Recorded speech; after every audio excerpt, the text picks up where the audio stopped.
Kemudian yang ketiga burung hudhud. Ini susah digambarkan juga. Antum lebih baik buka di YouTube. Ketik burung hudhud kelihatan. Burung hudhud ini burung yang di bagian kepalanya juga ada seperti mahkotanya. Indah sekali kelihatan burung hudhud itu. Dan ini yang Allah sebutkan dalam surah An-Naml. Ya. Surah tentang semut. Ya. Semut juga tadi disebutkan. Ada surah semut ya. Surah nomor 29 itu. Di situ disebutkan tentang kisah Sulaiman alaihissalam dengan semut, dan ada sebelumnya disebutkan kisah Nabi Sulaiman sama burung hudhud ini. Jadi di antara pasukannya Nabi Sulaiman burung hudhud. Dan Nabi Sulaiman setiap hari selalu memeriksa pasukannya dari jin, dari manusia, dari hewan-hewan. Pas Nabi Sulaiman cek ada satu burung hudhud hilang, nggak ada nih. Maka Allah ceritakan dalam Al-Quran itu. Wa tafaqqadat tayr. Maka Sulaiman pun kehilangan burung itu. Baru dia bilang, "Malila aral hudhuda am kana minal ghaibin?" Kenapa saya enggak lihat burung hudhud? Kenapa dia termasuk orang yang tidak ada? Maka semua pasukan Nabi Sulaiman tidak ada yang tahu kemana burung hudhud ini. Gitu kan? Terus Nabi Sulaiman marah pada saat itu. Kalau dia datang nanti, dia harus membawa alasan yang benar. Kenapa dia tidak ada? Kenapa dia tidak hadir pada saat saya absen? Atau kalau tidak, saya akan siksa dia dengan siksaan yang menyakitkan. Gitu. Maka datanglah burung hudhud, lalu Allah ceritakan. Nabi Sulaiman tanya, kenapa kau nggak ada? Dia bilang, saya telah pergi ke satu negeri. Rupanya sebagian athar menyebutkan burung hudhud ini ketemu sama hudhud yang lain, gitu kan? Burung yang lain yang kebetulan beda wilayah sama Nabi Sulaiman. Nabi Sulaiman AS tinggal di Palestina, di negeri Syam. Ada burung hudhud yang datang dari negeri Yaman lewat. Seperti kalau kita manusia ketemu sama satu orang, ngobrol, terus kita diajak ke kampungnya dia atau kotanya dia. Rupanya burung hudhudnya Nabi Sulaiman ini diajak oleh burung hudhud yang dari Yaman untuk ke sana. Mereka berbicara, dan ini semua perlu diketahui ya, semua makhluk Allah selain manusia dan jin itu beriman pada Allah. Burung-burung, semut, serangga ini semua tahu Tuhannya. Ya. Manusia sama jin saja, dan manusia jin juga ini cuma pembangkang-pembangkang saja yang tidak beriman. Ya. Yang umumnya semua manusia beriman. Sekarang populasi manusia 7,5 miliar, 6 miliarnya itu tahu Allah. Walaupun ada Yahudi sama Nasrani di situ. Yang jelas burung hudhud ini rumahnya diajak oleh temannya hudhud yang lain menceritakan di negeri saya itu. Ya, maka saya tanya dari mana? Terus kemudian yang dari Yaman mengatakan, oh kalau di negeri saya ada seorang ratu perempuan yang berkuasa yang cerita Balkis, gitu kan? Maka akhirnya pergilah dia ke sana, dia heran melihat kerajaan Balkis yang luas segala macam. Dan akhirnya dikumpulkanlah informasi, dia pulang. Waktu dia pulang, Nabi Sulaiman tanya, kamu dari mana? Diceritakan dalam surah An-Naml. Maka dia pun mengatakan, ji'tuka min saba'in binaba'in yakin, aku datang dari negeri Sabak membawa informasi yang pasti. Ya, sesungguhnya di sana ada seorang wanita yang berkuasa, kemudian dia sangat dipatuhi oleh kaumnya dan mereka menyembah matahari selain Allah. Maka Nabi Sulaiman pun mengatakan, kalau begitu saya akan pastikan informasi. Benar atau tidak nih apa yang kau bilang? Bawa suratku ini. Ya. Lempar surat itu ke ratu itu. Maka hudhud memegang surat tersebut lalu dibawa ke istananya Balkis.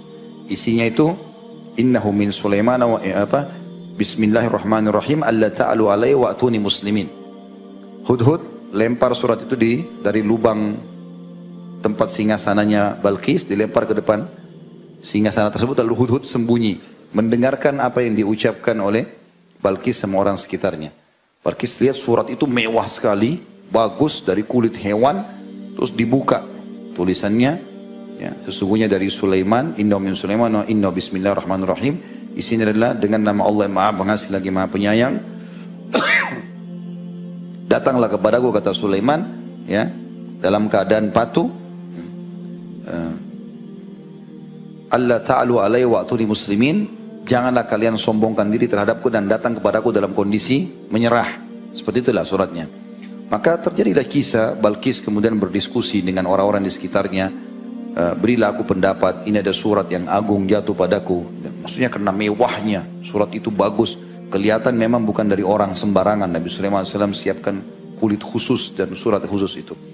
Kemudian dia pun berkata, berikan pendapat. Rupanya para pengawal-pengawal Balkis tidak tahu Nabi Sulaiman AS, dan mereka itu kerajaan besar di negeri Sabak.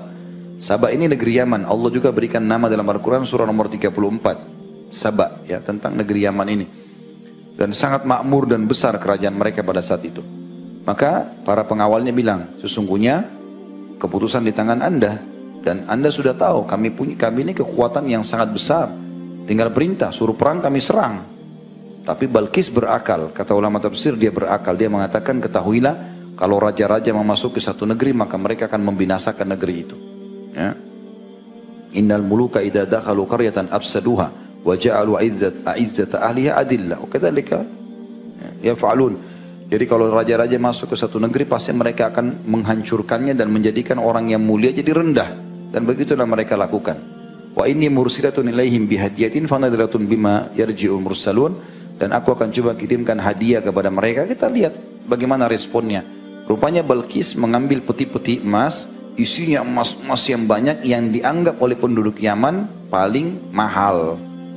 Ya, kemudian disuruhlah bawa itu ke Nabi Sulaiman alaihissalam. Dibawa juga dengan orang-orang yang pengawal-pengawal yang berotot, yang badannya besar, datang ke sana untuk menunjukkan kekayaan Balkis dan juga kekuatan militernya.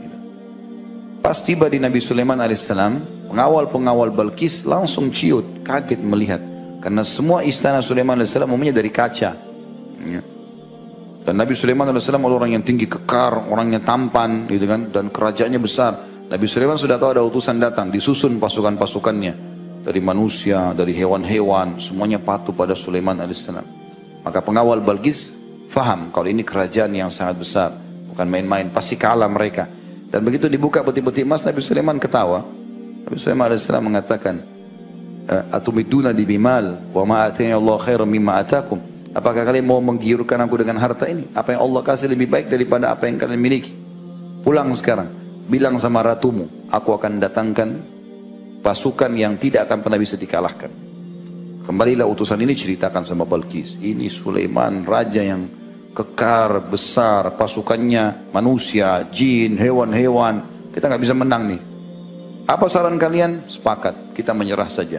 Toh Sulaiman cuma minta kita beriman pada Tuhannya, tidak mau mengambil kerajaan kita. Maka Nabi Sulaiman bilang pada saat itu dengan para pengawalnya, siapa yang bisa mendatangkan singgasananya Balkis? Tapi dengan syarat, saya mau cepat. Ya.